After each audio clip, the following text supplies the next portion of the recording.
ಈ ಪವಾಡ ಸಾಮಾನ್ಯ ಮನುಷ್ಯರಿಗಂತೂ ಸಾಧ್ಯ ಇಲ್ಲ. ಇವರೊಳಗಡೆ ಏನೋ ವಿಶೇಷ ಶಕ್ತಿ ಇದ್ರೆ ಮಾತ್ರ ಹೀಗೆ ಯಾವ ಅಪಾಯನೂ ಇಲ್ಲದೆ ಭೂಮಿಗೆ ಬರೋದಕ್ಕೆ ಸಾಧ್ಯ. ಅಂದ್ರೆ ನಾನು ಅಂದ್ಕೊಂಡ ಹಾಗೆ ಅರ್ಜುನ್ ಅವರಲ್ಲಿ ನಾಗಮಣಿ ಇದೆಯಾ? ನಾಗಮಣಿ ದರ್ಪಣ ಪುಸ್ತಕನ ಓದಿದ್ರೆ ಇವರಲ್ಲಿ ನಾಗಮಣಿ ಇದೆಯೋ ಇಲ್ವೋ ಅನ್ನೋದು ಗೊತ್ತಾಗತ್ತೆ.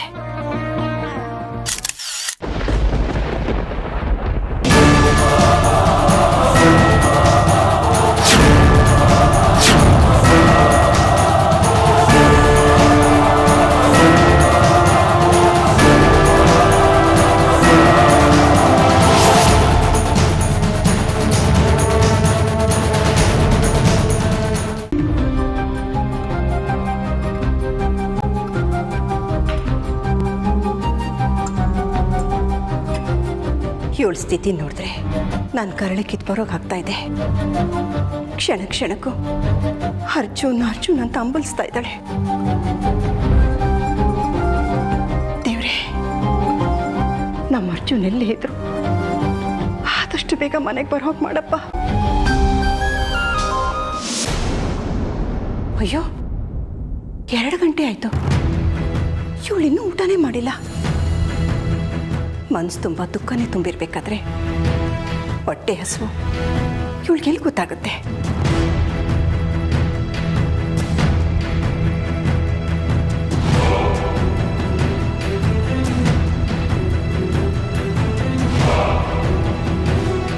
ಬೇಡ, ಅಲ್ಲಿ ಊಟ ಕೊಡೋದು ಬೇಡ.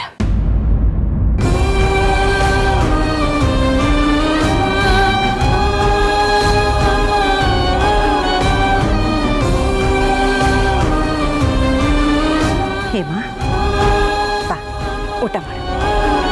ಬೇಡ ಅತ್ತೆಮ್ಮ. ಇದೇನು ಹೇಮಾ, ನೀನು ಈ ರೀತಿ ತಿಂಡಿ ಊಟ ನಿದ್ದೆ ಬಿಟ್ಟು ಕೂತ್ಕೊಂಡ್ರೆ ಅರ್ಜುನ್ ಓಡ್ ಬಂದ್ಬಿಡ್ತಾನ? ನಿನ್ನೆಯಿಂದ ನೀನು ಊಟ ಮಾಡಿಲ್ಲ. ಹೀಗೆ ಮಾಡಿದ್ರೆ ನಿನ್ನ ಆರೋಗ್ಯ ಸ್ಥಿತಿ ಏನೇ? ನನ್ನ ಮಗನ ನೆನಪಲ್ಲಿ ನನ್ನ ಸತ್ರು ಚಿಂತೆ ಇಲ್ಲ ಅತ್ತೆಮ್ಮ. ಬಿಡ್ತೋನು, ಶುಕ್ರವಾರ ಆಯಿತು, ಮುತ್ತೈದೆ ಬಾಯಲ್ಲಿಂದ ಮಾತೆಲ್ಲ ಬರಬಾರ್ದು ಕಣೆ. ಮತ್ತಿನ್ನೇನು ಮಾಡಲಿ ಅತ್ತೆಮ್ಮ? ಅರ್ಜುನ್ ಕಾಣಿಸ್ತಾ ಇಲ್ಲ ಅಂತ ಮನೆಯಲ್ಲಿ ಪ್ರತಿಯೊಬ್ಬರಿಗೂ ಗೊತ್ತು. ಆದ್ರೆ ಯಾರೊಬ್ಬರು ತಲೆ ಕೆಡಿಸ್ಕೊಳ್ದೆ ತಮ್ಮ ಪಾಡಿಗೆ ತಾವು ಇದ್ಬಿಟ್ಟಿದ್ದಾರೆ. ನಮ್ಮ ವಿಷ್ಣುಗೂ ರುದ್ರಗೂ ಅದೇನು ಮಂಗ್ ಪಡ್ತಿದ್ಯೋ, ಅದೇನು ಉಡಾಫೇನೋ ನನಗೆ ಗೊತ್ತಾಗ್ತಿಲ್ಲ. ಅಮ್ಮ, ನೀನು ಊಟ ಮಾಡಬಾರೆ. ಬೇಡ ಅತ್ತೆಮ್ಮ, ದಯವಿಟ್ಟು ನನ್ನ ಬಲವಂತ ಮಾಡಬೇಡಿ. ನೀವು ನೋಡು, ನೀನು ನನ್ನ ಮಾತು ಬೆಲೆ ಕೊಡ್ತೀಯೋ ಇಲ್ವೋ? ಬಾ, ಊಟ ಬಡಿಸಿದ್ದೀನಿ, ಊಟ ಮಾಡು. ಬಾ ಅಮ್ಮ.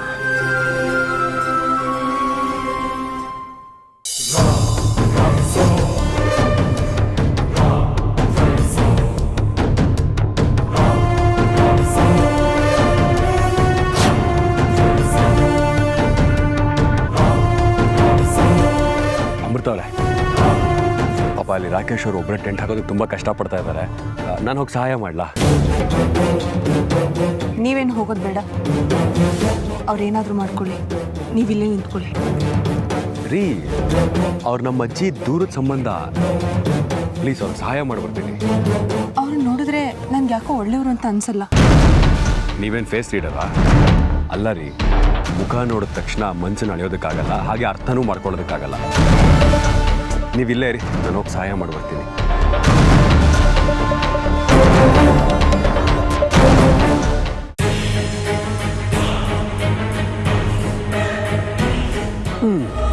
ಏನಾದರೂ ಸಹಾಯ ಬೇಕಾ? ನನ್ನ ಬಲವಂತಕ್ಕೇನು ಬೇಡ, ನಿಮ್ಗೆ ಇಷ್ಟ ಇದ್ರೆ ಮಾಡಿ, ಪರವಾಗಿಲ್ಲ.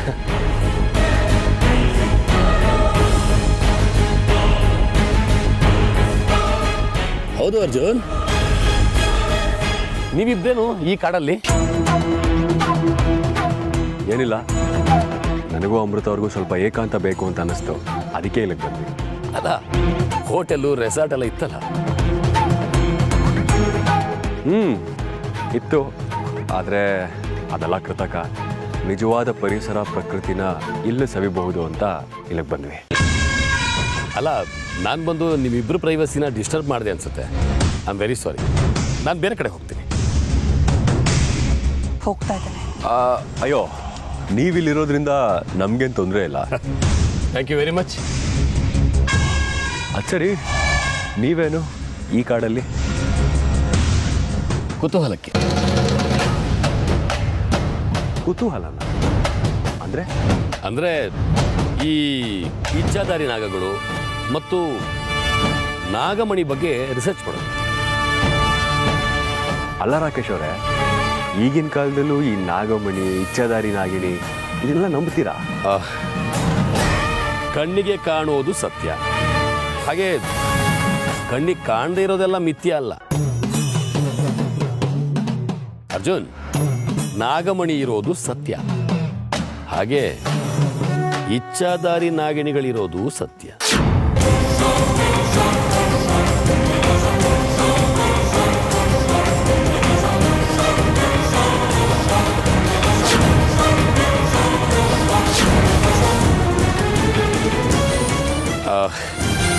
ಅರ್ಜುನ್, ನಿಮಗೆ ಕಸ್ತೂರಿ ಮೃಗ ಗೊತ್ತಾ?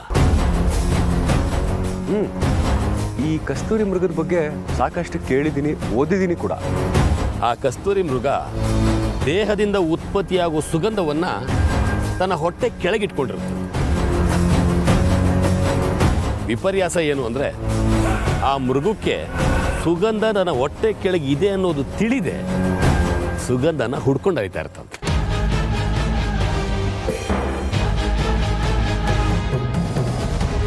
ಹಾಗೆ ನಾಗಮಣಿ ನಿನ್ನ ಬೆನ್ನಲ್ಲೇ ಇದ್ರೂ ಸಹ ಅದು ನಿನಗೆ ಗೊತ್ತಾಗ್ತಾ ಇಲ್ಲ. ಇದನ್ನೇ ವಿಪರ್ಯಾಸ ಅನ್ನೋದು. ಅರ್ಜುನ್, ನಾನಿಲ್ಲಿಗೆ ಬಂದಿರೋದೇ ನಿನ್ನ ಒಳಗಿರೋ ನಾಗಮಣಿನ ತಗೊಂಡು ಹೋಗೋದಕ್ಕೆ. ಎಷ್ಟೇ ಕಷ್ಟ ಆದರೂ ಪರವಾಗಿಲ್ಲ, ನಿನ್ನ ಒಳಗಿರೋ ನಾಗಮಣಿನ ನಾನು ತಗೊಂಡು ಹೋಗೇ ಹೋಗ್ತೀನಿ.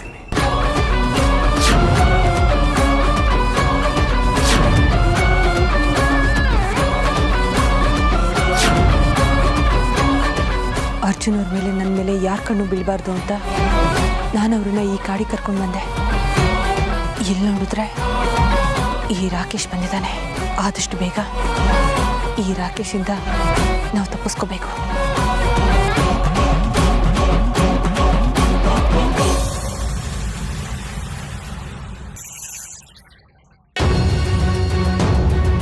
ನಾನೇನೇ ಪ್ರಯತ್ನ ಪಟ್ಟರು ಹೆಜ್ಜೆ ಹೆಜ್ಜೆಗೂ ನನಗೆ ಅಡೆತಡೆಗಳು ಬರ್ತಾನೆ ಇದೆಯಲ್ಲ. ಈ ಕಾಡಿಗೆ ಬಂದರೆ ನನಗೆ ಯಾರು ತೊಂದರೆನೂ ಇರಲ್ಲ ಅಂತ ಅಂದ್ಕೊಂಡಿದ್ದೆ. ಆದರೆ ಈಗ ನೋಡಿದ್ರೆ ಆ ರಾಕೇಶ್ ಬಂದಿದ್ದಾನೆ.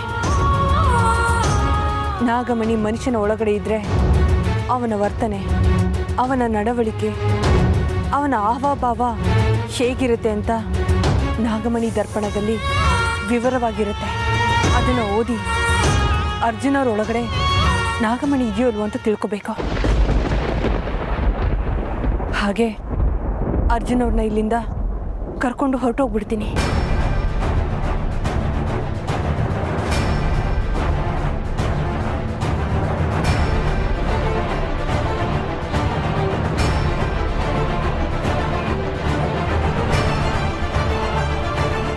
ಅರೆ, ಪುಸ್ತಕನ ಇಲ್ಲೇ ಇಟ್ಟಿದ್ನಲ್ಲ, ಎಲ್ಲಿ ಹೋಯ್ತು?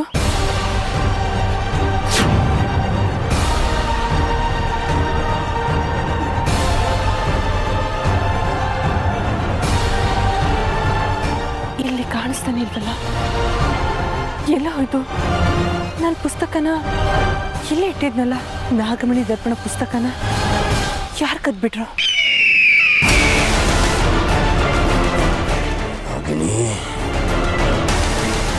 ನನಗೆ ಅರ್ಜುನ್ ಒಳಗೆ ನಾಗಮಣಿ ಇದೆ ಅನ್ನೋ ಅನುಮಾನ ಬಂದಿದೆ ಅಲ್ಲ, ಅದಕ್ಕೋಸ್ಕರ ಅವನೊಳಗೆ ನಾಗಮಣಿ ಇದೆಯಾ ಅಂತ ತಿಳ್ಕೊಳ್ಳೋದಕ್ಕೋಸ್ಕರ ನಾಗಮಣಿ ದರ್ಪಣ ಓದಬೇಕು ಅಂತ ಇದೆಯಾ? ಅದನ್ನ ಓದೋದ್ರೊಳಗೆ ನಾನು ಅರ್ಜುನ್ನ ಮುಗಿಸಿ ಅವನ ಒಳಗಿರೋ ನಾಗಮಣಿನ ನನ್ನ ವಶಕ್ಕೆ ಪಡ್ಕೊಂಡು ಅದನ್ನ ಭೈರವನಿಗೆ ಒಪ್ಪಿಸಿ ನಾನು ಲೋಕ ಸೇರ್ಕೋತೀನಿ. ಅದಕ್ಕೆ ಮಾತ್ರ ಅಲ್ಲ, ಯಾರಿಂದಲೂ ಸಾಧ್ಯವಿಲ್ಲ.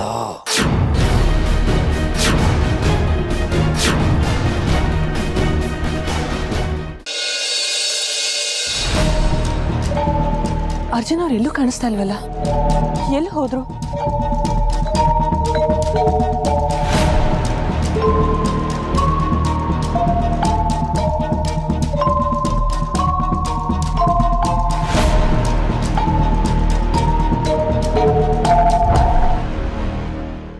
ರಾಕೇಶ್ ಅವರೇ, ಈ ಇಚ್ಛಾಧಾರಿ ನಾಗಗಳು ಹೇಗಿರ್ತವೆ? ಸೇಮ್ ಒಂದು ಹೆಣ್ಣಿನ ಆಕಾರದಲ್ಲಿ. ಈ ನಾಗಿಣಿಗೂ ಸಾಮಾನ್ಯ ಸ್ತ್ರೀಗೂ ಯಾವುದೇ ವ್ಯತ್ಯಾಸ ಇರೋದಿಲ್ಲ. ಓ ಸ್ಟ್ರೇಂಜ್. ಹಾಗಿದ್ರೆ ಈ ಇಚ್ಛಾಧಾರಿ ನಾಗಿಣಿಗಳು ನಮ್ಮ ಸುತ್ತಮುತ್ತನೇ ಇರ್ತವೆ ಅಂತ ಅಂದ್ಕೊಳ್ಳೋಣ. ಅವ್ರನ್ನ ಹೇಗೆ ಕಂಡುಹಿಡಿಯೋದು? ತುಂಬಾ ಸುಲಭ. ಹೇಗದು? ಈ ನಮ್ಮ ಅಕ್ಕಪಕ್ಕದಲ್ಲಿ ಕೇದಿಗೆ ಹೂ ಇದ್ರೆ ಅದನ್ನ ತಂದು ನಾಗಿಣಿ ಮೂಗಿ ಹಿಡಿದ್ರೆ ಸಾಕು, ಅವಳಲ್ಲಿ ತಾನೇ ತಾನಾಗಿ ನಾಗ ಲಕ್ಷಣಗಳು ಶುರುವಾಗ್ತವೆ.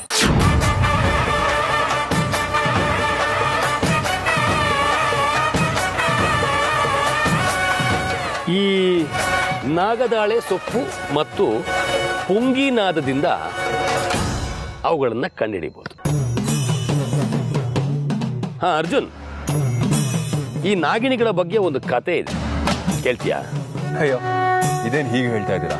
ಇಂಥ ಇಂಟ್ರೆಸ್ಟಿಂಗ್ ಕಥೆನ ಕೇಳ್ತೀಯಾ ಅಂತ ಹೇಳ್ತಾ ಇದ್ದೀರಲ್ಲ, ಅದೇನು ಅಂತ ಹೇಳಿ.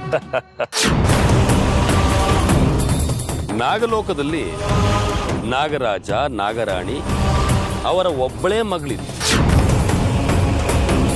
ಅವರ ಹತ್ರ ನಾಗಲೋಕದ ಆಸ್ತಿಯಾದ ನಾಗಮಣಿನೂ ಇತ್ತು. ಅದನ್ನ ತಮ್ಮ ವಶಕ್ಕೆ ಪಡ್ಕೋಬೇಕು ಅಂತ ಆ ಲೋಕದ ಕೆಲವು ಜನ ನೋಡಿ, ಅದಕ್ಕೆ ನಾಗರಾಜ ಅವಕಾಶ ಕೊಡದೇ ಇದ್ದಾಗ ಈ ಭೂಲೋಕದ ಜನಗಳು ನಾಗರಾಜ ಮತ್ತು ನಾಗರಾಣಿಯನ್ನ ಕೊಂದು ನಾಗಮಣಿಯನ್ನ ವಶಕ್ಕೆ ಪಡ್ಕೊಂಡ್ರು. ಆ ವಿಷಯ ಆ ಯುವರಾಣಿಗೂ ಗೊತ್ತಿತ್ತು. ತಮ್ಮ ತಂದೆ ತಾಯಂದಿರನ್ನ ಕೊಂದೋರನ್ನ ಕೊಂದು ನಾಗಮಣಿನ ತನ್ನ ವಶಕ್ಕೆ ಪಡ್ಕೊಂಡು ತನ್ನ ಲೋಕಕ್ಕೆ ತಗೊಂಡು ಹೋಗ್ಬೇಕು ಅಂತ ಆ ಯುವರಾಣಿ ಈ ಭೂಲೋಕಕ್ಕೆ ಬಂದು ಪರಿಭಾಷೆಯ ಪ್ರತಿರೂಪದ ಗಿಣಿಯು, ಈ ಕ್ರೋಧದ ಆಕ್ರೋಶದ ಆವೇಶದ ಗಿಣಿಯು.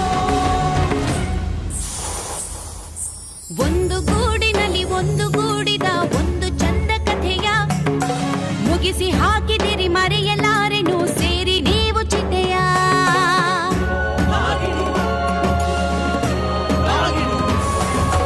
ಮುಂದೆ ಕಾದಿಹುದು ಕಾರ್ಮೋಡ, ಬೆಳಕಿಲ್ಲ ಇನ್ನು ನರಕ, ಕಣ್ಣ ಬೆಂಕಿಯಲ್ಲಿ ಮರಣ ಮೂಡುತ್ತಿದೆ, ಬಾರದೇನು ನಡುಕ.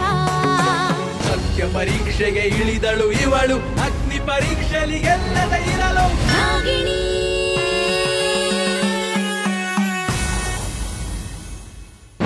ಕಾಲತ್ರಿಕಾಲ ನೇತ್ರ ತ್ರಿನೇತ್ರ ಶೂಲ ತ್ರಿಶೂಲ ಗಾತ್ರಂ,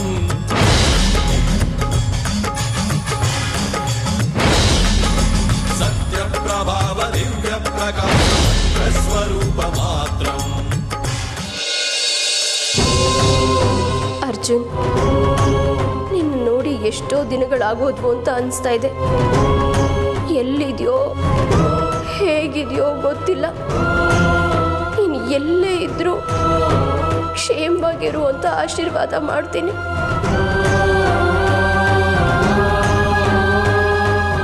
ಆದಷ್ಟು ಬೇಗ ಬಾರೋ ಅರ್ಜುನ್.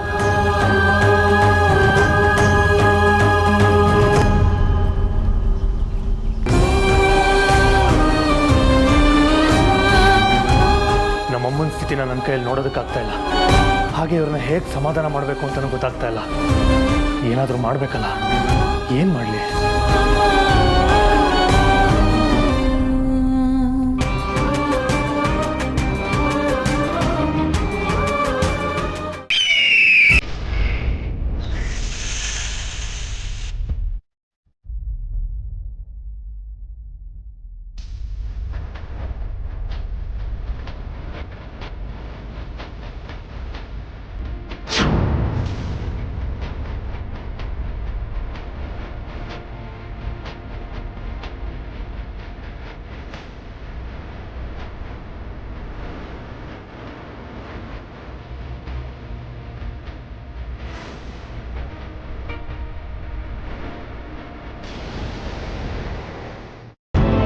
ನಾಗಮಣಿ ದರ್ಪಣ ಇಷ್ಟ ಜಾಗದಲ್ಲಿ ಇಲ್ಲ ಅಂದ್ರೆ ಏನರ್ಥ?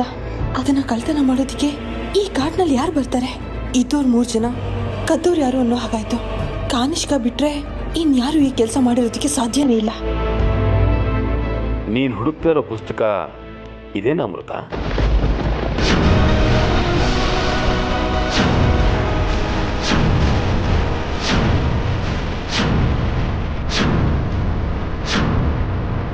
ಯಾಕೆ ಬರಸಿಡಿಲು ಬಡ್ದೋಳ್ ಥರ ನಿಂತ್ಬಿಟ್ಟೆ? ಮಾತು ಬರ್ತಾ ಇಲ್ವಾ ಅಥವಾ ಮಾತೆ ಮರ್ತೋಯ್ತಾ? ಕುತಂತ್ರಿ, ನಿನ್ನ ತಂತ್ರ ಕುತಂತ್ರ ಕುಯುಕ್ತಿಗಳನ್ನ ನನ್ನ ಮುಂದೆ ತೋರಿಸ್ಬೇಡ. ಒಳ್ಳೆ ಮಾತಲ್ಲಿ ಹೇಳ್ತಾ ಇದ್ದೀನಿ. ಆ ಪುಸ್ತಕನ ನನ್ನ ಕೈ ಕೊಟ್ಟು ಇಲ್ಲಿಂದ ಹೊರಟೋಗ್ತಾ ಇರೋ. ಇಲ್ಲ ಅಂದ್ರೆ ನಿನ್ನ ಸಾವನ್ನ ಬರೆಯೋ ವಿಧಾತ ನಿನ್ನ ಪಾಲಿಗೆ ನಾನೇ ಆಗ್ತೀನಿ. ನಿನ್ನ ಮಾತು ಕೇಳ್ತಾ ಇದ್ರೆ ನಗು ಬರ್ತಾ ಇದೆ. ನನ್ನ ಸಾವನ್ನ ಬರ್ಸೋದಕ್ಕೆ ಮೊದಲು ನೀನು ಯಾವ ಸ್ಥಿತಿಲಿದ್ದೀಯಾ ಅಂತ ಯೋಚನೆ ಮಾಡು. ನನ್ನ ಸ್ಥಿತಿಗೆ ಏನಾಗಿದೆ? ಅಯ್ಯೋ ಅಮೃತ, ನೀನೀಗಿರೋದು ಗಾಜಿನ ಮನೆಯಲ್ಲಿ ಅಲ್ಲ. ನೀನು ಇನ್ನೊಬ್ಬರ ಮನೆ ಮೇಲೆ ಕಲ್ಲು ಎಸೆಯೋ ಕೆಲಸ ಯಾಕೆ ಮಾಡ್ತಾ ಇದೀಯ ಅಂತ ನನಗೆ ಗೊತ್ತಾಗ್ತಾ ಇಲ್ಲ. ಏನ್ ನಿನ್ ಮಾತಿನ ಅರ್ಥ? ನೀನು ನಾಗಿಣಿ ಅನ್ನೋದನ್ನ ನೀನು ಮರ್ತಿರೋ ಹಾಗಿದೆ. ನೀನು ಸಾಮಾನ್ಯ ಹೆಣ್ಣಲ್ಲ, ನಾಗಿಣಿ ಅನ್ನೋದು. ಅರ್ಜುನ್ಗೆ ಏನಾದರೂ ಗೊತ್ತಾದ್ರೆ ನಿನ್ನ ಸ್ಥಿತಿ ಏನಾಗುತ್ತೆ ಅಂತ ಯೋಚನೆ ಮಾಡಿದೀಯಾ?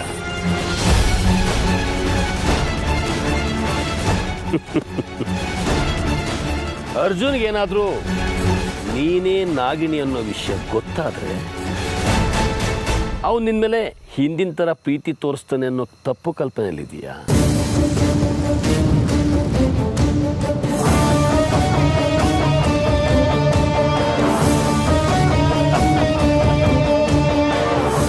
ಅಕಸ್ಮಾತ್ ನೀನೇ ನಾಗಿಣಿ ಅಂತ ನಾನೇನಾದ್ರೂ ಅರ್ಜುನ್ ಕಿವಿ ಊದಿದ್ರೆ ನಿನ್ನ ಗತಿ ಏನಾಗ್ಬೋದು ಅಂತ ಯೋಚನೆ ಮಾಡು.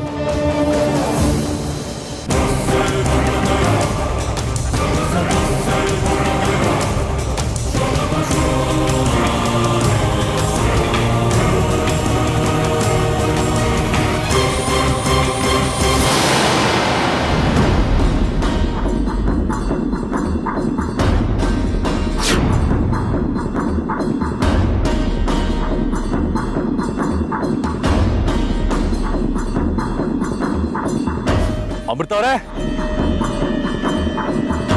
ಅರೆ ಅಮೃತ ಅವರು ಇಷ್ಟೊತ್ತಿಗೆ ಎದ್ದು ಎಲ್ಲಿಗೆ ಹೋದ್ರು? ಅದು ಈ ಕಾಡಲ್ಲಿ. ಅಮೃತ ಅವರೇ, ಅಮೃತ ಅವರೇ, ಅಮೃತ ಅವರೇ,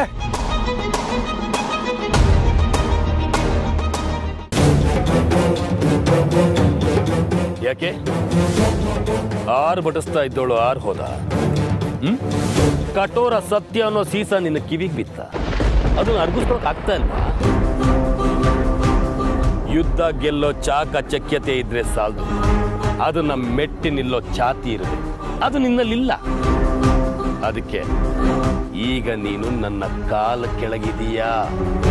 ಇದೇ ಸತ್ಯ ಸತ್ಯ ಸತ್ಯ. ಏನು? ನಾನು ನಿನ್ನ ಕಾಲ್ ಕೆಳಗ? ಕನಸು ಕಾಣ್ತಾ ಇದ್ಯಾ? ಇದು ನಿನ್ನ ಭ್ರಮೆ. ಬದುಕನ್ನ ಭ್ರಮೆ ಅಂದುಕೊಂಡು ಅದೇ ಭ್ರಮೆಯಲ್ಲಿ ಬದುಕ್ತಾ ಇರ್ತಾರೆ ನಿನ್ನಂತ ಮೂರ್ಖರು. ಅಮೃತ ಅವರೇ,